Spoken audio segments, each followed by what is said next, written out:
I created this Chrome extension that allows you to use ChatGPT on any website, from finding the solution to the complex algorithmic problems, or if you are looking for a quick suggestion while writing a blog post, you want to write a professional email, you can do everything with the help of this extension. All you need to do is you have to type butler followed by the command or action you want to take and then a semicolon. With the help of ChatGPT API, this extension will find the response to that action and populate back the field with the result data. This extension does not require any sign up. All you need is your ChatGPT API key and you can get started. I'm giving away the developer edition of this extension along with the source code for $10. You can use it, extend it, and create your own project. Hello guys, I hope you all doing good. As you can see in the intro video, I created this Butler AI Chrome extension that allows you to use ChatGPT on any website. I got the inspiration for this Chrome extension while I was scrolling through the Twitter feed, and I saw that someone has created this and they have posted this demo of their work. So when I went through this, I really liked the idea and I thought, why should I not create the same thing of my own? So before this, I had never created a Chrome extension. Also, I have never explored the ChatGPT before this. So I thought it will be a good exercise for both the things. I will also get exposure to the ChatGPT, and as well as I'll be able to create my own Chrome extension. So let's see. I'll create in this video I'll be doing a simple tutorial or a walkthrough on how you can create a similar thing of your own. So let's get started. The first thing, and the most important thing for this Chrome extension, is using the OpenAI's ChatGPT. So as you can see over here, I have opened the OpenAI playground, and you see that there are multiple APIs that OpenAI provide. So if you see over here, there are multiple APIs that it provides depending upon the use case. And so let's say one is for the chat, another is completion, edits, if you want to get image, audio files, embedding. So it has different sets of APIs for those things, as well as these APIs use models. So models are the pre-generated models that help you to find the perfect solution for your work or for your use case. So for this Chrome extension, I'm going to use this completion API, and I'm going to use this text DaVinci 003 model, which is basically ChatGPT 0.35 model, sorry, 3.5 model. So if you can see here, I'm going to use this DaVinci 003, which is the part of ChatGPT 3. It's not part of ChatGPT 4, and it can process up to 4,000 tokens per request. Tokens are basically the number of characters or words it can produce in the response. So if you see here in the playground, if I write a fractional knapsack algorithm in JavaScript, it will take this text, pass it to the completion API, and then it will generate it. So see, the whole algorithm is generated step by step. So we are going to use the same API for our use case. There is another available, which is the ChatGPT 4, and it can process up to 86,000 tokens or 86,000 words. But I'm using this because I'm using the free version of the API, and it has limited tokens. So for the experimentation, I decided to use the text DaVinci 003. But as per your use case, you can use whatever you want. The second important thing is creating the Chrome extension. So the Chrome extension will internally make the API call to the ChatGPT. It will get the response, and wherever we have written the command, it will populate that div or that input area with the response that we receive from the ChatGPT. So let's see how we can create the Chrome extension over here. If you see, the most important part for any Chrome extension is creating this manifest.json. So manifest.json is the properties file of the extension that defines how an extension should work. Sorry, pardon me. So if you see over here, there are multiple properties. These all properties are self-explanatory. We won't be going through these. What's important is using the version. So sorry, Chrome has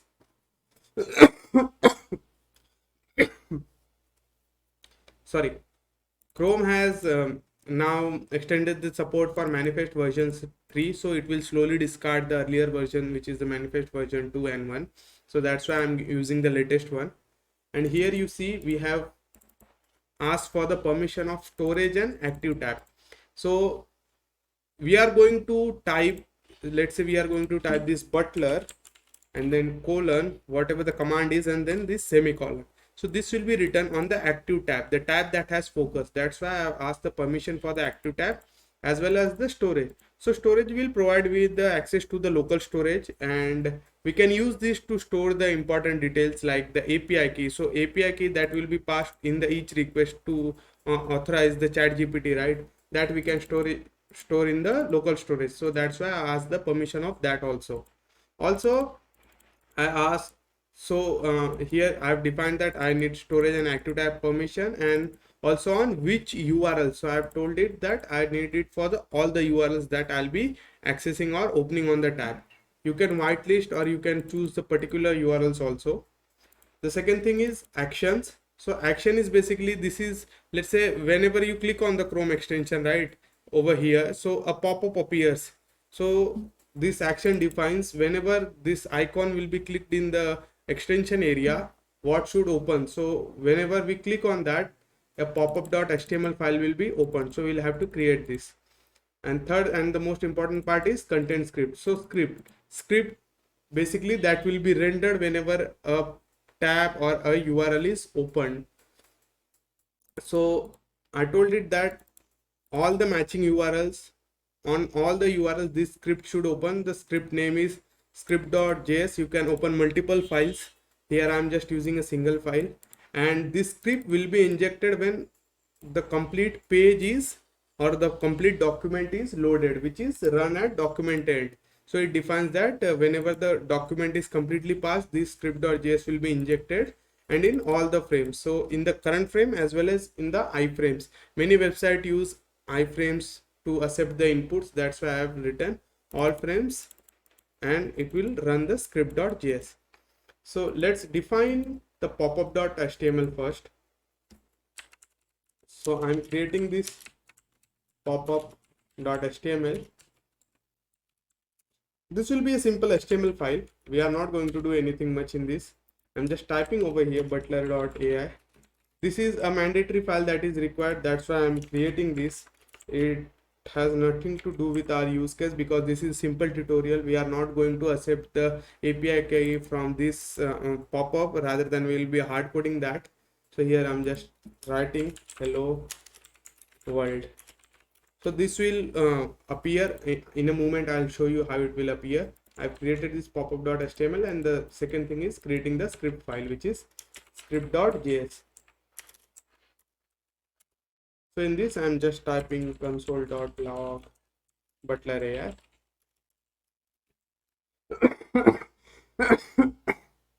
Sorry. So I'm creating this butler AI. We'll see that if it is working or not. So whenever a new URL is opened, we'll inspect and check if it is getting printed or not. If it is printed, then it will be sure that our script is loading properly and our extension is working, and then we can add our remaining logic in the script.js. So our boilerplate for the ChatGPT Chrome extension is ready. Let's load this. To load this, you have to go to the settings, then extensions, and on the right hand top corner you see developer mode, right? You have to enable this. By default it will be disabled. You have to enable this, and then you have to click on load unpacked, and here you have to go to your directory and select the folder where your manifest.json is present, and then click on the select, and this will load your extension. So see, our extension is loaded. Butler AI powered by ChatGPT, version is 0.0.1. So here I have written version is 0.0.1. If I change this to 0.0.2 and if I click on reload, you will see that 0.0.2 is visible over here. So our extension is loaded. Now if I go over the extension part, right, and if I click on this, so see the Butler AI is visible over here because we have loaded this. Let me pin this. So our extension is pinned, and if I click on this, right, you see this hello world. So in the popup.html I had written hello world, so that is visible over here. So our extension is loaded. Now let's go to stack edit. So I'll be creating this extension for this site only, the stack edit. So our stack edit website is loaded, URL is loaded, and if I inspect and go to console, you see that butler.ai is printed over here. That means our script is getting loaded. If I change this to 2, come over here, reload, sorry, we have to reload the extension. So reload, and if I come back, see butler AI 2 is visible. Sorry. So our setup is ready. Now let's go to start writing. So stack edit is basically a markdown editor that allows you to type anything on the fly on the web. So let me clear everything, and now this is the section where we write, and this is the preview section, the second half. So you see whatever is written over here will be visible. Let's say if I do this, so see the heading is present. Sorry. So this is how it works. So we are going to use this platform only to see the demo of our Chrome extension. So now the important part over here is, right, on this website we have to first observe whenever a user is typing. So let's say when I'm typing this butler hello world, I have to observe it somehow that the user is typing, and then I have to match this word. Like I have to check if there is any word present on the page or the DOM that start with butler, ends with semicolon. Then I have to get that text and I have to get the command from that. And this command I'll pass to the ChatGPT and it will provide me a response. Once I get the response, I have to populate this container right where I have written this input area with the response that I have received. So let's get started. Let's see how we can do it. Let me remove this, and here sorry, I'm going back to the script.js that I have already used for the practice, and from there I'm copying only the ChatGPT part. So this function, this is basically the curl. I can also copy it from the here, but after copying the curl, I have to convert that to the fetch command. That's why I'm just copying it from the part where I've already done this. So this is basically the same thing. I'm passing the model, the prompt. So the prompt will be the text that I'll be passing it dynamically. Here you see that prompt is hard coded, and then the number of tokens I want to get it for. So I have set the max token at 2048. That's the limit I want. Then the temperature, these are the things that we don't want to get into, and then stream false. So in the demo, right, you may have seen that once we have typed, let's say if I remove this and remove this as well and change this to knapsack problem and submit. So if you see the response is slowly typed, that means the response is truly being streamed. So I have set the flag as false. I don't want it to stream. I want to get the response all at once so that I can populate the field. And then this log probes, I don't want to have a log, so that's why I've set it null. And this will get accept your API key. So whatever your API key is, right, you can get your API key by logging into the OpenAI, and from here you can get the API key. If you see, right, it is mentioned over here that you can get the API key. So you can go to personal, and here from here you can get the API's key on your account, and you have to pass that API key over here in the authorization header, and that will authenticate your header your API call every time, and if the authentication bypasses, then it will provide you the response. If you see, finally we are passing all the our request payload along with the headers to the completion API, and it will provide us the response. In the response, you see I'm getting the first choice that is being provided by the ChatGPT, and then I'm replacing this with the space. So the response that ChatGPT provide, right, it has a few slash n's or the spaces, trailing as well as the leading spaces. So I want to remove that, and I want to just provide the raw text to the as a response. That's why I'm here replacing this. And to this function, right, so this is the main function where we are going to make the ChatGPT call, and this is the async function because it will make the API call. I've wrapped the logic inside the try catch block. Along with the text, right, I'm also going to pass the node over here. So node is basically the element which holds this text. If you see, if I inspect this, if I go over here, you see this, that this text is being written inside this span class, which is token p, and here we hold this butler hello world, and this is inside this editor. That editor has a attribute called content editable true. So these attributes are added to the HTML elements for the accessibility purpose, so that the best practices are followed and everyone can access this text area and can type, people with the disabilities and everyone else.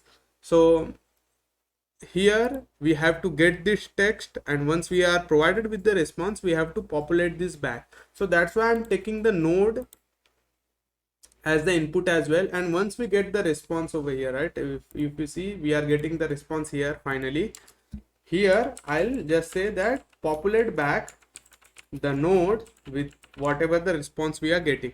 So we took the node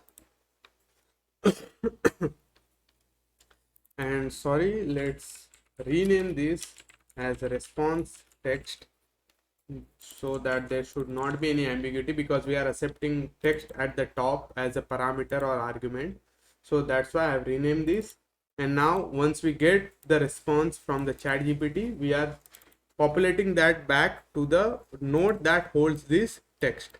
So our ChatGPT function is ready. The only thing missing is the API key. So let me get my API key. Let me go over here, view API key, see if I can copy this. So let me delete, rather I'll create a new secret. Tutorial, and just copy this. So this is copied and I'm pasting it over here. You can get your one and you can use this to make the API call. Now let's test this. Now let's test this. Let's comment this part of populating the node. Rather, we'll just print the output. So let's print the response text, and let me invoke this, make ChatGPT call, remove this for now, and I'll pass a random text to this. For example, let's say hello world. Let's see what it provides for the hello world text. Save this. So this is saved. Let's go back to extension, reload this, and if I come back over here, the console is open. I'm reloading the application, and you see the response we get from the ChatGPT is hello world, it's a great to be here. And if I go to network, you will see that completion API is called, which is OpenAI's completion API. And here in the payload, you see we have passed hello world with the text DaVinci 003, and we got the response as, the first choice was this hello world. There, it's a great place to be here. You see there is a leading /n/n. So to remove this, we have used this regex. This will remove the leading as well as the trailing spaces, white spaces with the empty space. So our ChatGPT API call is working fine. Now let's listen or observe as user types, and then we'll going to parse the text and pass it to this ChatGPT call. So let's not forget, this will also accept a node, and then this node we have to populate. So let me remove this log and uncomment this part. So to listen, right, whenever a user is typing on a window, we'll listen to the key press event. So let's say window dot add event listener, and to this I'll listen to the key press event. So whenever a user is typing something, I'll listen to that. And here we have to have a callback function that will be invoked whenever the event is fired. For that, whenever an event is fired, what we want to do is we want to parse the window or the document, and we want to fetch all the textual content from it, and then check which text matches this pattern, which is butler : command and then semicolon. So for this I'm creating this helper function, parse text, and this function will be called on the event listener. Now I don't want to invoke it every time a user press, right? Rather I want to debounce the event. So whenever a user, let's say, has stopped typing for certain duration, around 1 second, 1.5 second, then only I want to invoke this function rather than every time the user is typing. So for that I'll debounce this key press event. So let me go to the learnersbucket.com. I don't want to type the code, so rather I'm going over here to my blog, and from here I'll copy the code.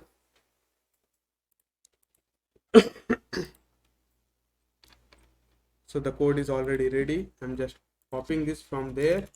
So this is the debounce function, and this debounce function accepts another function as well as the delay, the time at which it wants to, you want it to be invoked. So here I'm creating debounced parse text, and sorry, this will use the debounce, and we will pass the parse text as the first argument, and then we'll pass 1000. 1000 is we want to invoke this function when the user stops typing for 1 second. So here it is there. Let's say I'll print a message over here, console.log user finished typing, and then we'll pass this debounce parse text to the key press event. So let's go back, reload this, come over here, reload this as well, and now let's say if I type something and then I stop, so after 1 second you will see that it is logged user finished typing. So we got our function ready, parse text. Now inside this I want to parse the DOM and get the text.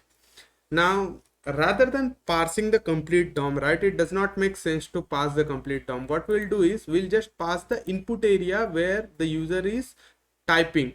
So for the stack edit, and to make it simple, I'm just going to select this element with the attribute content editable true. So here let's say I say const element and document dot query selector, and then the query, the attribute is content editable is true. So we want to get this element, sorry, let me reload that. I somehow deleted it, just copying it to make sure there is no spelling mistake. So we got this element. Now we want to get the text inside this element. Now the scene is this element can have nested elements as well, right? Like if you see over here, this editor has this div with the clearedit section class, then this span and another span. So we want to get the textual content from this. For that, HTML has, or basically the JavaScript has provided us a property. Using that we can get all the textual content irrespective how nested it is in a div. So that is text content. So let's say text content, and this property is available on all the DOM nodes. So using this we can get the content of the selector. So let me rename this rather than element node, and from the node we got the text content.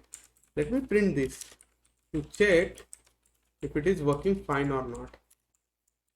So let me go back over here, reload this, and then reload this as well. Let me remove this and type again butler do I work semicolon. If I go to console, you see that it is printed butler do I work. So we are getting the text from the element. So for the sake of simplicity, I just pulled from the node element where we are typing, and then we got the text. Now we got this text, right, butler do I work, as well as we got the node element. So we got the node, and this node can be populated back when I pass it to the Mac ChatGPT call. but the text, right, the text we have to pass. So we just want to get this command do I work, and we want to remove the remaining things. For this I already have created a regex, so I'm going to use that regex only rather than typing again, because it is very, I cannot type it. I have found this somewhere on the web and I'm going to use that only. So this is the regex. This regex will help you to find the text between it will help you to find the words, or basically a sample text between the text that starts with butler colon and ends with a semicolon. And we are ignoring the case of this, so it will accept all the global cases as well. So even if it is capitalized or uppercase, this parser will work fine.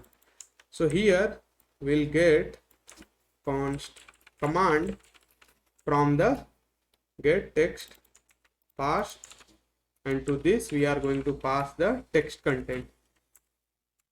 So let's print the command and see if it is working or not. So reload, come back here, reload again, just change one letter, do I work. So see, I'm getting the command do I work. So everything is fine till now, smooth, and we got the command, we got the node. All we have to do is we have to make the API call. So make ChatGPT call. I'll invoke this function over here. To this I'll pass the node as well as the command. So I think this should work. Now let me go back, reload the extension again, come over here, reload this, and here I'll type explain DDoS attack. Sorry, I was slow. So let me type again, butler explain something is weird.